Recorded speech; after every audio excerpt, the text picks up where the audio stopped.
Welcome to the Advanced Article Usage. In this video, we're going to answer two questions. First, how do we use the with capitalized nouns such as the Crystal Palace and Buckingham Palace? Sometimes we must use the in front of them, and other times we're not allowed to. Secondly, how do we use determiners other than a and the nothing, like some, many, or little? By the way, this video is a sequel to this video, so if you haven't watched this video, I recommend that you do. Anyway, let's get started.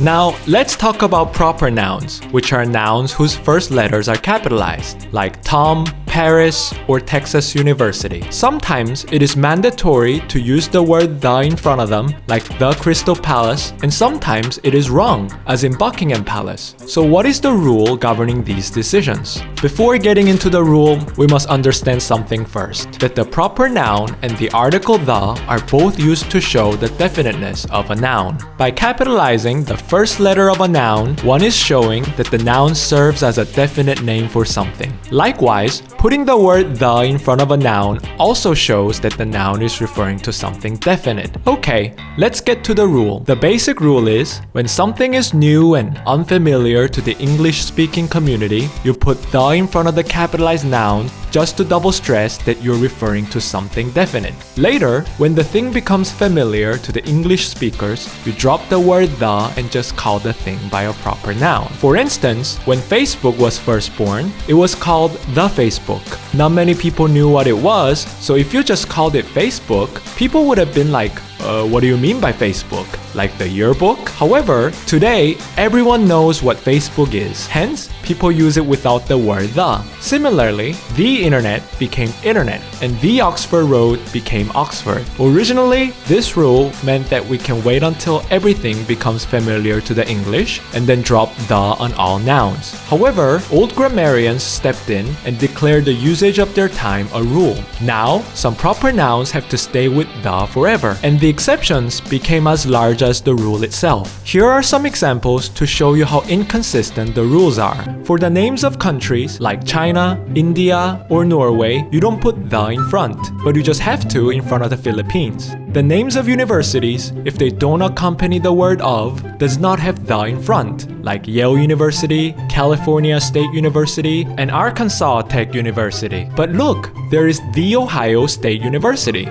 Many linguists have tried to explain this mess with theories, but they all fail to consistently predict the usage. What do we do then? Just memorize them one by one? Sadly, yes. But you can do it in a much clever way. The memory sticks well if you take a guess at why certain words were used with the in the old days. Let me give you some memory tricks. First, landscapes frequently visited by people tend to drop the word the, and the less frequently visited ones tend to keep it. For instance, people often go to lakes and beaches to relax, so their names drop the word the. But compared to these two, only few people visit the following landscapes, so their names keep the word the. They are rivers, sea, ocean, gulfs, canals, groups of islands, mountain ranges, and deserts. Be careful though. If you're referring to one mountain from the mountain range or one island from a group of islands, you need to drop the word the. The second memory trick is for city facilities that drop the word the. Names of cities drop the word the because by definition, cities are where human visits are most frequent. In addition, if not metropolitan, a city usually has one or few of the following, so drop the in front of the names of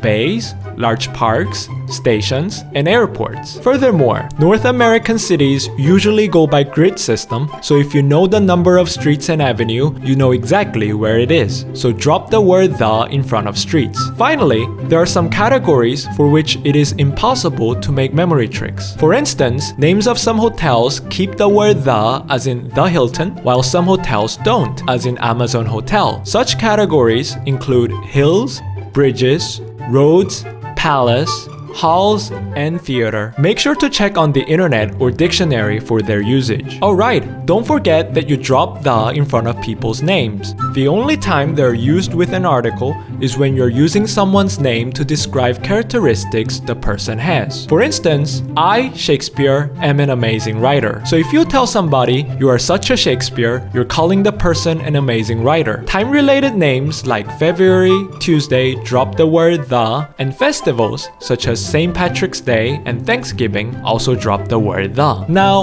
let's move on to the next section, determiners other than the articles.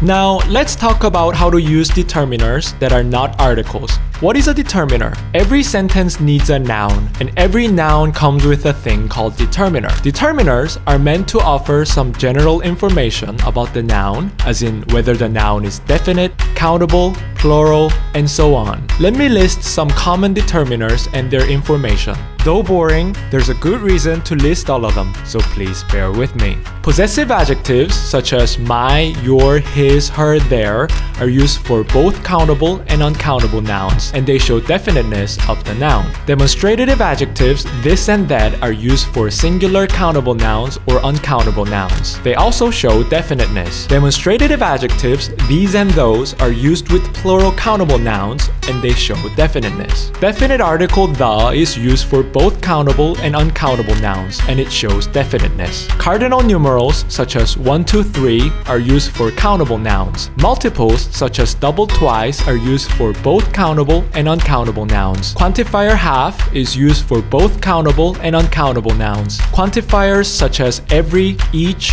either, neither are used for singular countable nouns. Quantifiers such as all, most, some, lots of, a lot of, plenty of, any are used for plural countable nouns or uncountable nouns. Quantifiers such as a number of, a great number of, many, several, a few, both are used for plural countable nouns. Quantifiers such as a little, a great deal of, much are used for uncountable nouns. The indefinite article a or an is used for singular countable nouns. The zero article, which is invisible, is used for both countable and uncountable nouns, and it marks indefiniteness. Ordinal numbers such as first, second, third are used with both countable and uncountable nouns. Alright, we're almost there. The reason why I told you all these determiners and their information is that you cannot double use determiners that have the exact same information or determiners that have conflicting information. Let me show you what I mean. You cannot say a 1 cup because a and 1 have the same information. Both a cup